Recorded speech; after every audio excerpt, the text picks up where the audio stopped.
We just listened to the first 2 episodes of a new podcast, and we want to tell you all about it.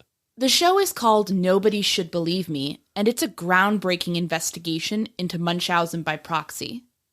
Anyone who listens to Murder Sheet knows we really appreciate a deep dive into a subject. Well, no one has ever done anything of this depth and breadth on the topic before.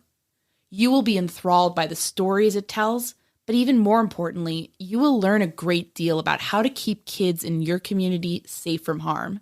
But what makes this show different is that the host of the podcast, novelist Andrea Dunlop, has a uniquely personal connection to this subject. Someone close to her was investigated for Munchausen by proxy a while ago. So to her, this is not just something that happens to other people. Her personal story really gives this show an emotional punch. It also means she really makes an effort to get at the humanity of all of the people involved, all the victims and survivors. This isn't a podcast that focuses on the gruesome details. It has heart. Andrea really uses her storytelling skills to help us get to know the wide variety of people whose lives have been affected by Munchausen by proxy. New episodes drop every Thursday.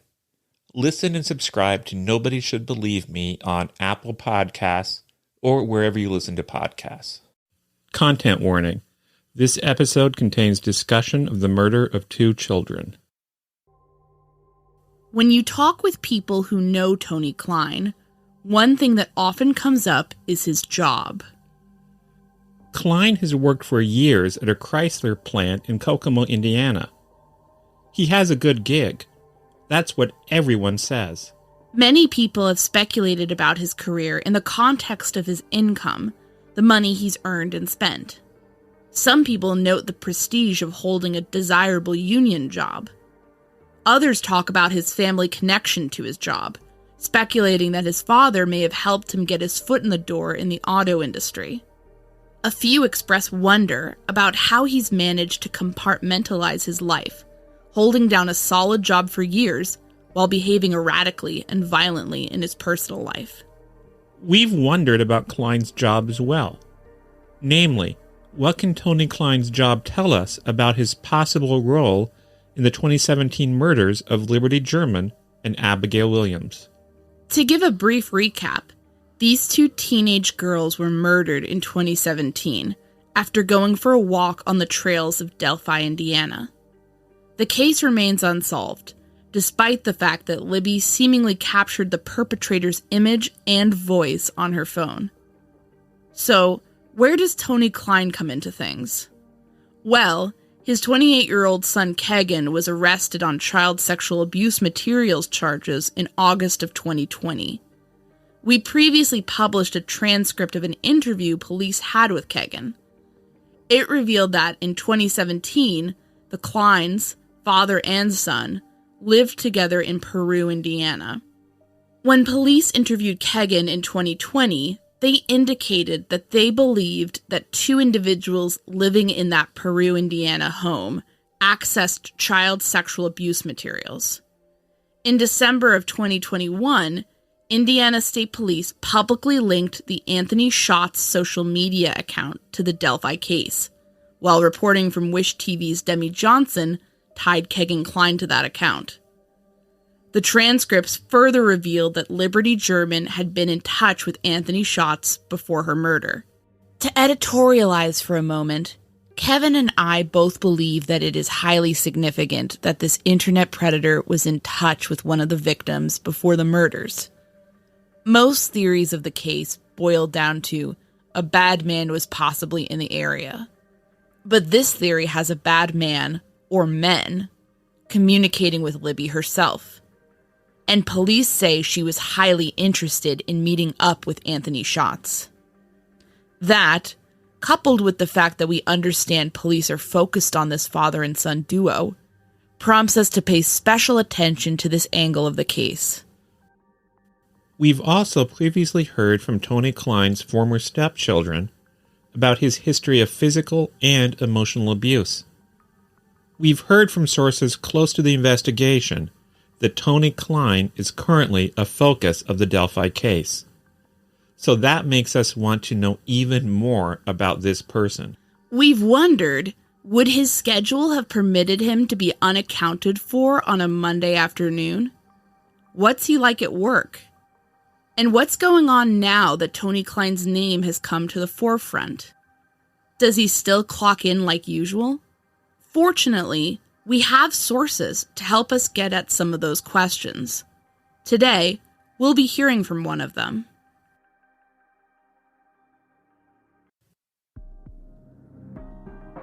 My name is Áine Cain. And I'm Kevin Greenlee. And this is the Murder Sheet, a weekly true crime podcast.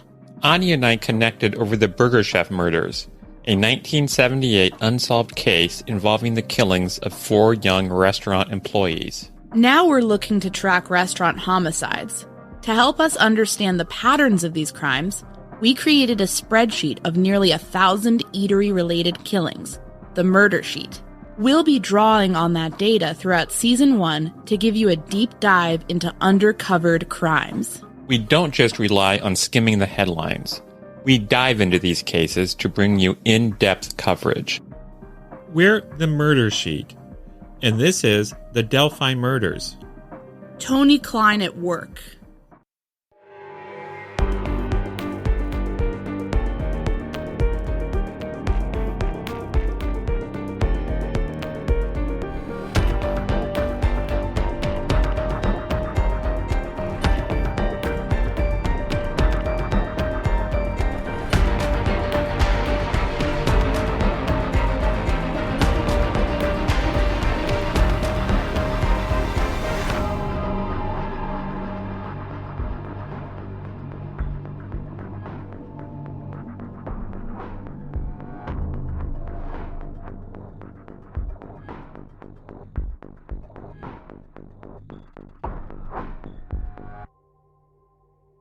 In some ways, Tony Kline's job was part of our foray into breaking news on the Delphi case.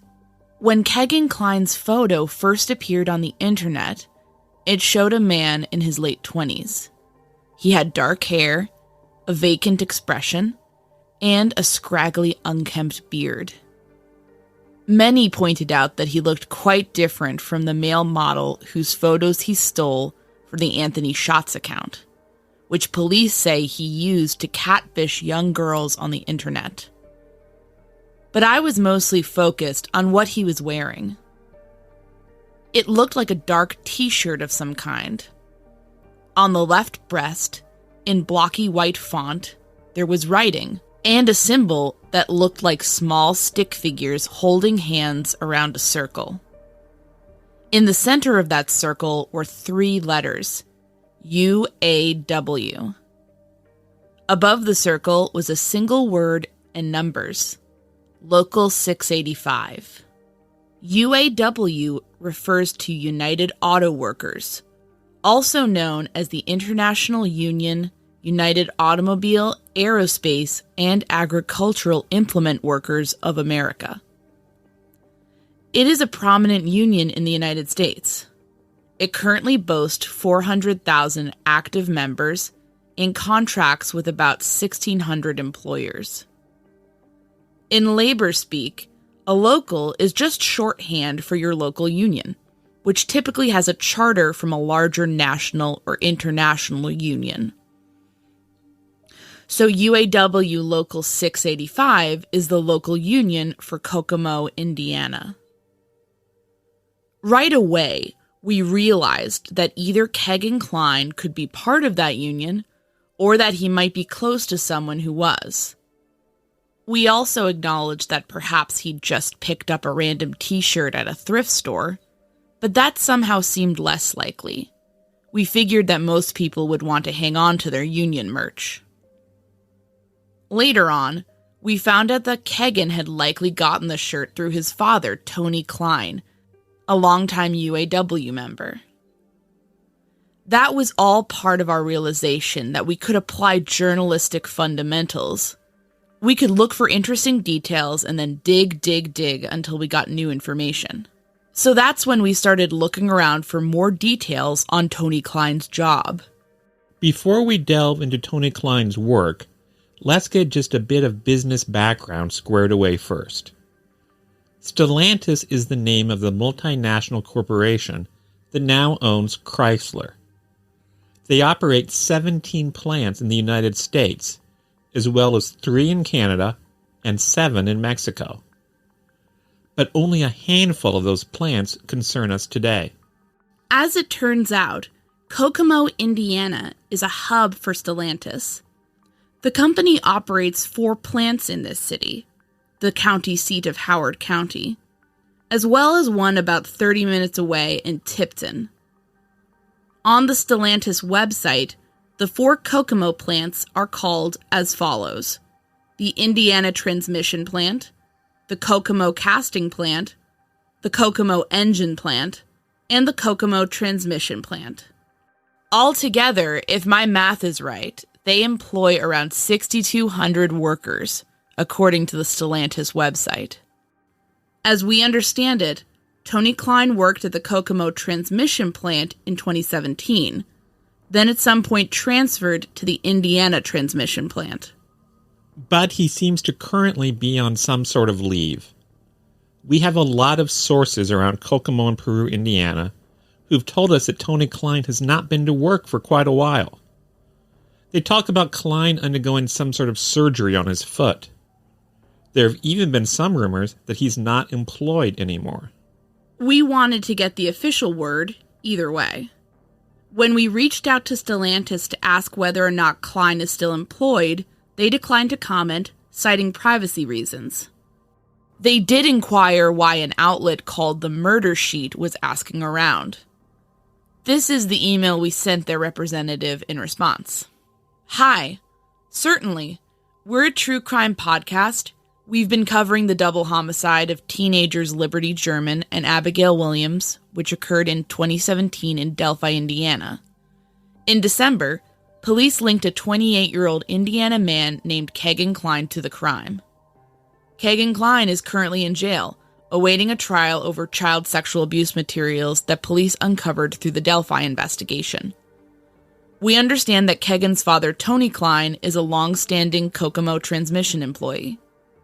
The reason we are focusing on this is that our reporting has indicated that Jerry Anthony, or Tony Kline, is a focus of the investigation into the Delphi murders. We also obtained investigative documents that indicate that 2 members of the Kline household, which just consisted of Kevin and Tony in 2017, as far as we understand, accessed a phone linked with the murders.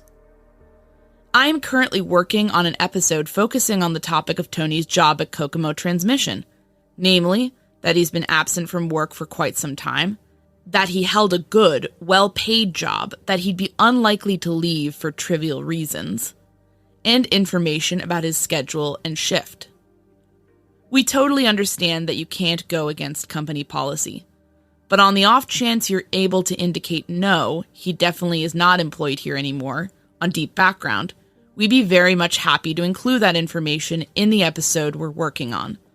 All the best, Áine and Kevin. They did not get back to us. We were disappointed that Stellantis wouldn't comment. The rumors about Tony Kline possibly quitting his job had us especially interested in running down this tip. Solid union gigs with job protection and decent pay are increasingly a rarity in many parts of the country. Tony Kline is in his 50s and, sources tell us, struggles with some health issues. It would be a pretty big deal for him to leave work for good. He'd be losing his pay, his benefits, and considerable social capital. Because Tony Kline is proud of his job. He's been at it forever. Don't take our word for it. Just flip back to the March 31st, 1995 edition of the Kokomo Tribune, the daily hometown newspaper for the city. That's 27 years ago. Kevin Kline would be nearing his first birthday at the time.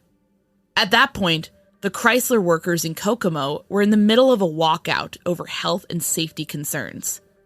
If you read the article on the strike, you'll see that Tony Kline makes an appearance. He's even quoted, expressing surprise that the strike was even necessary.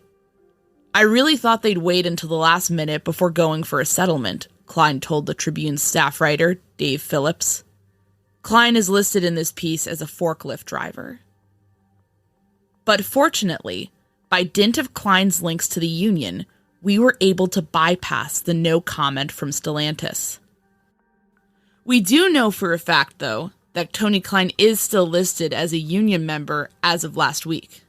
Given that a person's union membership is typically tied to paying dues through their paychecks, that fact could indicate that he's just on leave. As we understand it, while employees at this plant are paid weekly, dues themselves are paid on a monthly basis. To fill in some other details, we turn to our source, a Chrysler employee.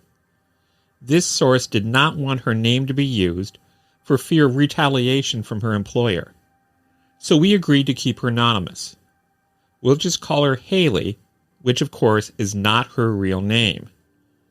And instead of playing her voice on the show, Áine and I will read a transcript of our interview with her, where Áine will be filling in for Haley.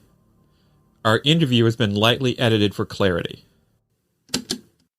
Haley, tell us how the plant works and more about the nuances of this large workplace. There are 4 different transmission plants where they just put together transmission. The main one in Kokomo is the Kokomo Transmission Plant. And then you had Indiana Transmission Plant 1 and Indiana Transmission Plant 2.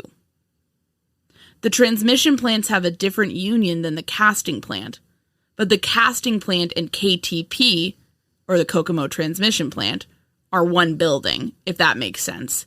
You can walk from one plant to the other plant inside the building. So it's the same building, but different unions, essentially?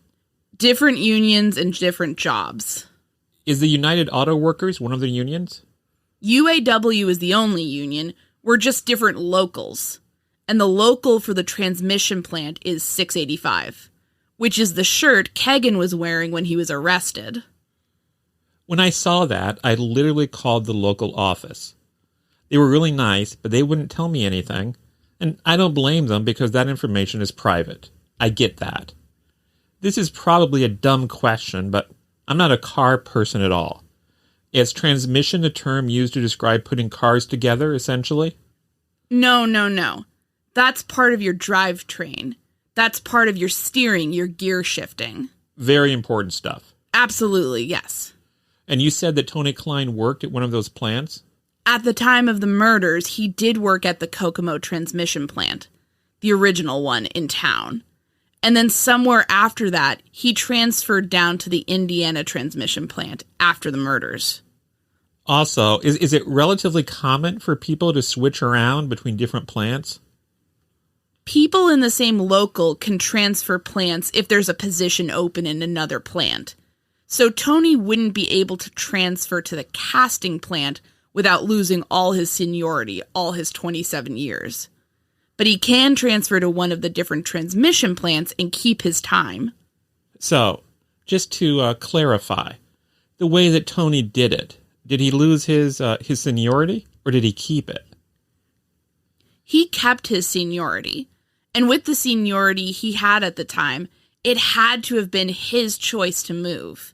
It would not have been a manpower move by the company, because the company would have moved lower seniority people in a manpower, and it wouldn't have hit him.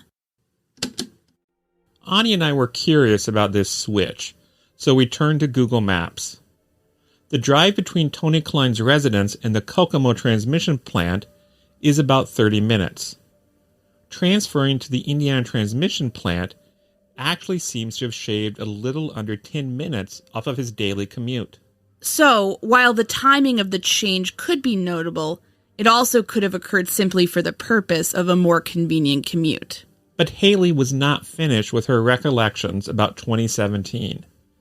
As it turns out, we were not the only ones interested in the Chrysler connection. The FBI came in 2 weeks after the girls were murdered and interviewed somebody on the B shift. Do we think that person might have been Tony Kline? I have tried to get positive confirmation on that. No one can remember exactly what the guy's name was, so I can't say 100% that it was him. But they came in and interviewed somebody at KTP a couple of weeks after the girls were murdered. That must have sent rumors flying in the workplace, I imagine. That certainly sounds salient, given the fact police raided the Kline house around that same time. But then again, we have heard from a few people that the FBI was in fact looking at someone else at the Kokomo transmission plant.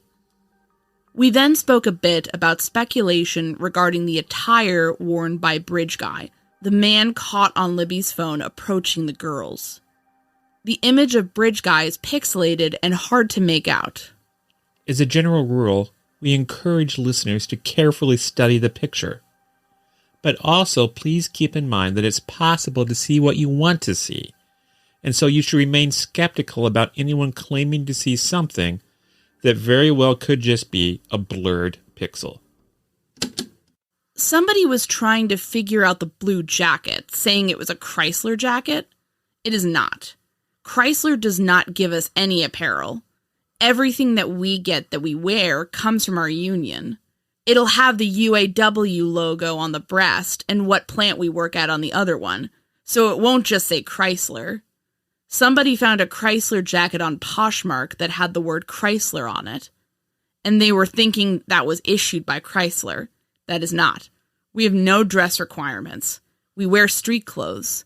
If we want uniforms, they will supply us with uniforms, but they are a cotton material. They're nothing like a jacket. What they supply is more like what you would see a mechanic wearing. Next, we wanted to get a better sense of Tony Kline's reputation at work. Haley said that she may have exchanged a few greetings with him here and there, but that she hasn't had any extensive interactions with the man. Have you heard anything positive or negative about him from your coworkers? I have had a couple of the coworkers that I have who he kind of creeped out a little bit, but then you have more people who don't believe he's involved. But you can work with somebody 10 hours a day and what they're doing outside of work have no idea. Did you get any details about what creeped those people out? And alternatively, what makes people think that he's innocent? No, just that they believe Tony to be a decent guy, that he's a decent guy at work. Other girls, it's a factory setting, so you have flirtations going on that sometimes are not welcome. Would you mind explaining what exactly his job is at this point, or what it was back in 2017? It's horribly easy. They load a machine. They load about 50 parts onto a robot. The robot takes the part down the line and machines it. And they sit while the machine machines it, and once the baskets are full on the end, they just unload them. Even if he did have problems with his feet, he was sitting 6 to 10 hours of his day. So it's sort of a sedentary role. Right. They're not hard jobs at all. They're loading and unloading machines. The machines do all of the processing of the parts. Have there been rumors about any other people throughout this sort of complex, or other coworkers, or anything like that? Or is he the only one who sort of came out in terms of names? When it first happened, there was a lot of people talking about it. It was a very consistent thing to go to break areas and have people talk about it. When the FBI came to KTP, it was majorly talked about, trying to figure out who it was and what was going on with it. But over the last few years, you would hear it maybe mentioned occasionally, anytime a news update would come or something like that. And then when Kegan got arrested with the UAW shirt on, that's when stuff started again. People were trying to figure out who he was. Then you had people speaking up saying, he doesn't work here, it's his dad's shirt, and a lot of that. And then just recently, people are talking about seeing stuff on Facebook about Tony and things like that. And people don't know what to think. Did Kevin Kline ever come around? I know he didn't work there, but is it a workplace where family members ever come around? I'm assuming no. No. As a matter of fact, every single plant is gated, and we use badges and have to go through turnstiles. And if you take somebody in with you, like if you take them in through the turnstile with you, you can get fired over that. That makes sense. It's a security issue. So, to go back over some stuff we talked about, you mentioned Tony would have seemingly been on the B shift back in 2017. Yes, that's a fact. He was on the B shift. Listen up, because Haley's about to break down what exactly working on the B shift means at this plant. That would have been Tuesday night, Wednesday night, Thursday night, Friday night, from 7:30 at night until 6 a.m. So he would have gotten off Saturday morning at 6 a.m., and he would have had Saturday night, Sunday night, and Monday night off. For years, there's been speculation about the date that the Delphi murders occurred. Tragically, Abby and Libby were only out there that day thanks to a quirk of their school calendar. What kind of adult male, people have speculated, would be free to roam about on a Monday afternoon in mid-February without being missed at work? Various explanations have been bandied about. He could be a retiree, an unemployed person, a man on vacation, a truck driver, an older college student, someone self-employed who lived nearby. There are plenty of explanations. But we think that it's interesting that, by dint of his schedule, Tony Kline would not have been missed at work on the afternoon of Monday, February 13th, 2017. That was his day to rest and relax, after all. Are there any other workplace-related inaccuracies going around that we can correct? At the time of the murders, Tony did not have a limp. He didn't have this gait that they're looking at. He walked just fine. I do agree with Tony's former stepson. He does not sound like the bridge guy. To me, that voice is staticky and it's hard to hear completely, but Tony does have an oddly higher-pitched tone to his voice. Does Tony Kline look like the bridge guy? Forgetting the gait, did he look like that in 2017? He could have been about the same size as the bridge guy. Tony's probably about 6 foot, 5'11"-ish. As far as his body, I would say yes, it does. But in this area, you have a lot of those people. Yeah, bridge guy looks like a lot of guys. Is there anything else you wanted to add? Just at the time, he was on a 7:30 to 6 a.m. schedule. And we were getting forced a lot of Saturdays, but he still would have had that Monday off. He still would have had that Monday night off. One thing that we saw was that Kegan was also claiming, "Oh, I have to help my dad with his Chrysler work stuff on his phone," in the 2020 police interview transcript. Do you have any idea what that could have been referring to? Dashboard. It's called Dashboard. We can go on there and request vacation days, check our hours that we worked that week, if you have attendance points, if you miss days. You can check your attendance or your raises. We get discounts because we're UAW and Chrysler. You can order tickets to Cedar Point and Kings Island, places like that, at a discounted rate. If somebody in our family wants to buy a brand new vehicle, we can get them discounts. We would go onto Dashboard to get the number for them to get the discount. It's our access to our pay and hours and time and vacation and personal days, things like that. Now, I know you don't know him very well, but I'm curious. Does it ring true to you that a man of Tony Kline's many years of experience at Chrysler would be relying on his son at this point to do all of that on his app? Oh, wow, that's a good question.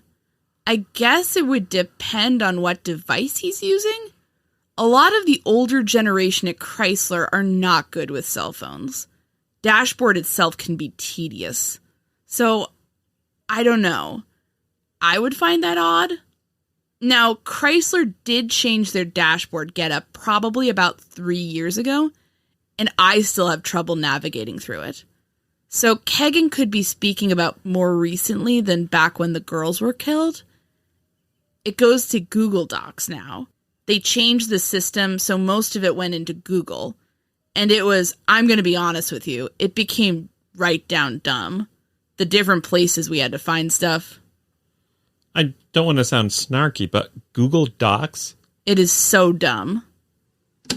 According to Haley, the news of the Kline's possible link to the Delphi case has spread around the workforce. Once Kegan was arrested in the UAW shirt, that's when people started talking a lot about it. A lot of people are kind of just offended. They don't like the fact he was arrested for child pornography while wearing a UAW 685 shirt. That makes people look bad. We're proud of where we work. We're proud of what we do. They pay us decent. They pay us a really good wage. The majority of us even drive our Chrysler or Dodge or Jeep vehicles. We're proud of it. To have him in that shirt arrested under child pornography is offensive. I would say out of the plants in Kokomo, they employ almost 9,000 people. Tony's like a needle in a haystack. Yeah, it's a large factory where there's good wages, and that, unfortunately, is not the case at a lot of places in the United States anymore. That's why we value our union, because they're the ones who keep our wages where they're at, and we try to protect our brothers and sisters. But when they're involved in shit like this, you can't defend that. There's absolutely nothing you can defend about that. You got a problem with a supervisor telling you to do 2 jobs, we got you. But you've got a computer full of child pornography. You're on your own. I don't know how else to put it. Thanks to Haley for speaking with us. If you have a tip on Tony or Kevin Kline, email MurderSheet@gmail.com. We protect our sources. And of course, if you have information on the Delphi murders, send your confidential tip to abbyandlibbytip at CACOSHRF.com or call 844-459-5786, 800-382-7537, or 765-564-2413. To our surprise, we've gotten a number of requests from people saying they would like a way to help financially support our efforts with the show. So, if you are interested, we are relaunching a Patreon page, which you can find at www.patreon.com/MurderSheet. Join us there for 2 live video question and answer sessions each month. You can ask us anything, suggest new cases for us to look at, or even offer ideas for new leads for us to follow. If Patreon is not your thing, you can buy us a coffee at www.buymeacoffee.com/MurderSheet. Thanks for the interest. Thanks for listening to this episode of The Murder Sheet. As always, thanks to Kevin Greenlee, who composed the music for The Murder Sheet, and who you can find on the web at kevintg.com. To keep up with the latest on The Murder Sheet, please make sure to follow us on Instagram and Twitter at MurderSheet, and on Facebook at MSheetPodcast, or by searching Murder Sheet.